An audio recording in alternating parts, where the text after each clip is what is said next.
Like the Flying Dutchman, the legend of Commander Brody endures. Starting in the late 1940s, after the end of World War II, and the infamous Philadelphia experiment, a story about law enforcement officer who passes through time and space began. He is, if the legend is true, in search of the criminal scientist who discovered the secrets of a parallel universe, known only as Dr. Evil. Remember though, this is not the whole story. This is a video pilot.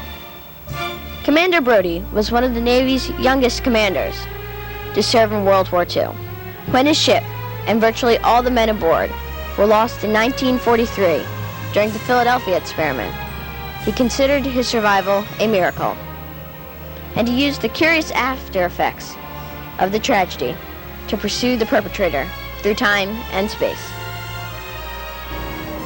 He was following a scientist, Dr. Siegfried Evangeline, who was working with the Navy in 19 mission. Somehow, he escaped, and yet has reappeared during the past 6 decades. He's known as Dr. Evil. The second reported sighting of Commander Brody occurred in 1954. 3 brothers, Buddy, Mickey, and Joey Chester, spent almost 12 hours with Brody. Their adventure began shortly before supper time. Hey buddy, the commercial's over. It's Hopalong Cassidy. Who cares? We've seen this one before, about the teacher. Yeah, but it's funny. They locked the bean lady in the closet. And then Happy tries to paddle the kid.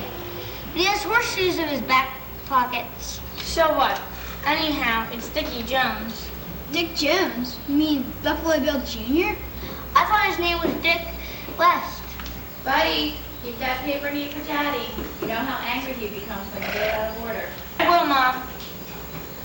He'll be home soon. Dinner's almost ready. Yes, ma'am. How'd Ted Williams do this? Like, Pretty good. I'm looking for his stats. Better clean that up. Daddy will be angry. I will, Joey. Go turn down the TV. That makes Daddy angry, too. when Daddy comes home, everything makes him angry. Hi, boys. I'm Commander Brody. Where am I? Wow. When Dad sees this, he's gonna hit the roof.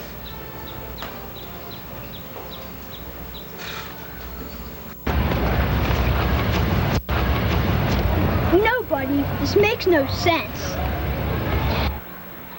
I like the zoo. Let's go see the monkeys. Not now, Joey. We gotta wait for someone. Yeah, I've got to meet a guy who popped out of our TV set. Who? You mean the guy on Hopalong Cassidy? Yeah, his name's Dr. Brody. You remember. Doing right over there, Joey? Do the antelope? No, let me go see the monkeys. They're funny. Buddy, how do we explain this to Mom and Dad? Explain what? That we walk to the zoo? 2 blocks? We're here on a Saturday morning to meet some kind of space cadet. Hi, boys. Have a good night. No thanks. My brother thinks I'm naughty already. Oh, then who's the space cadet? Ha! You are Commander Brody. Joey, I never said. I'm sorry, I only meant. I know it seems strange, but the man I'm looking for places no value on the lives of humans or animals. He used them for his wicked experiments. And what did you find here, at our zoo? You mean somebody scared of the animals? No, they're safe. No sign of Dr. Evil. Not here.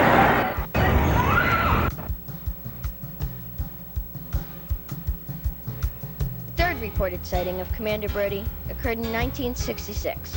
3 boys in the town of Morgan Creek, Scott Thomas, Dave Martin, and Ronald Jensen, were the next to meet the legendary crime fighter as he pursued Dr. Evil through the dimensions of time and space. The Brits are here. Mom made the Beatles. I don't know. Rock and roll is American, man. It's like Elvis. The Beatles are alright, but I like common songs. They're British too. Peter Noon's from Liverpool. Elvis is from Memphis. Home of the blues. My mom loved Elvis. She liked him ever since she was in school. How long ago was that? Elvis has to be real old. Almost 30. He's about 28 or 29. And 30's not that old. My dad's almost 30. Really? My dad's 30 and his hair's already turning gray. No, I still think that boy real cool, man. Cool, man. Are you part of the British invasion? I'm Commander Brody. These threads, man. Far out, Commander Brody. I beg your pardon? It means he likes your clothes, sir. Excuse me for asking, but are you like 30 years old? Actually, I'm older than 30. Actually, I need your help. Far out, the commander needs our help. Commander? Commander?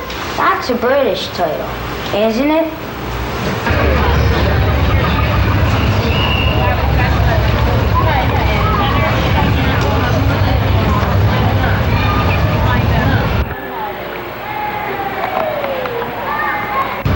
Come on, Ronnie. You stop every 2 minutes. There are some neat rock specimens on the ground for my collection. Who collects rocks? Ronnie does, so do lots of people. It's stupid gathering up a bunch of old dirty stones. It's not so stupid. You can learn the history of a place. Who cares about the history or rocks? Hey, Scott, you didn't have to come along. It's all right, David. Scott's still a city boy at heart.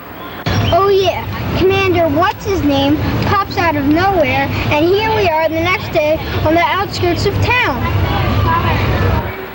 It's Brody. It's Commander Brody, Scott.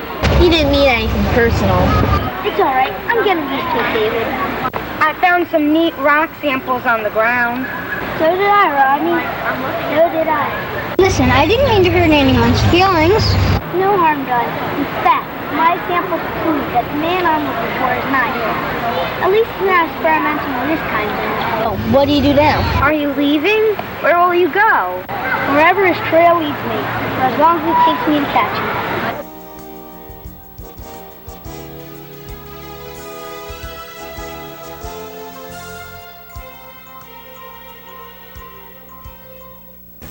Well, these results are better than the previous tests.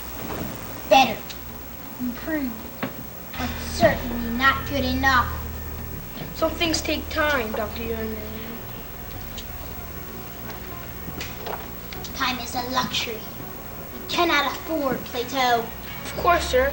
I know how important these experiments are. Do you? Do you really understand? I meant no disrespect in the past 2 years. It's 1976. The bicentennial. I should have completed my work. Your work never should have started. Who was that speaking? Dr. Evangeline. Dr. Evangeline? Is that what you're calling yourself these days? That is my name. Your true name is Dr. Eve. Who are you? What are you doing here? I'm Commander Brody. What do you want with us? With Dr. Evangeline? I've traveled a great distance through time and space. Indeed. You will follow me through all eternity. I don't understand. What right have you to be here? I have every right. The galaxy is my jurisdiction. Brody, you amuse me. You're such an arrogant policeman. You, sir, do not amuse me. Really, Brody, you should study our test results. Not interested. Not with anything connected to you. Tell him, Plato. Tell this kind gentleman of our great success. Dr. Evangeline has made more progress in the past 2 years. I'm not interested. You shouldn't be working with this man. Brody, Plato is one of my greatest assistants. Thank you, sir. You're too kind. No. I've enjoyed working with you. I consider it an honor working with you, sir. That's it. This is sick, Dr. Evil. You're coming with me. Not so fast. I know what you want, but not this time. And what's in that envelope? Tell him, Plato. Careful, Professor. That is not a stable compound. Meaning? It's a partly completed experiment. It's very explosive, highly flammable. Yes, it can blow us all to bits, and several city blocks as well. You never cared about the safety of others? No, not in my experiments at least. Professor, no! Madman!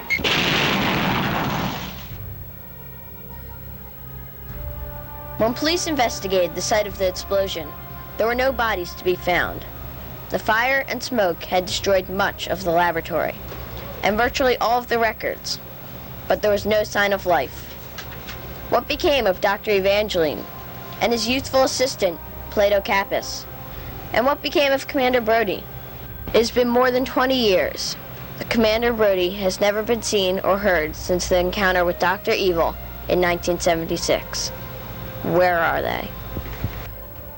It's just a theory, but then, so is the Philadelphia experiment. Hey, buddy, don't you want to watch television? Not really. It's all reruns. No, Masquerade Party's coming on in half an hour. Sure, we gotta find out who the mystery guest is. Making a lot of Vincent Price. No, I said he looked like Vincent Price. Okay, maybe I'll watch with you guys. Do you think he'll get his man? Who's that? You know. Maybe he will. I hope so. I bet he comes back. You think so, Julie? Sure. He's a nice guy. I hope you're right.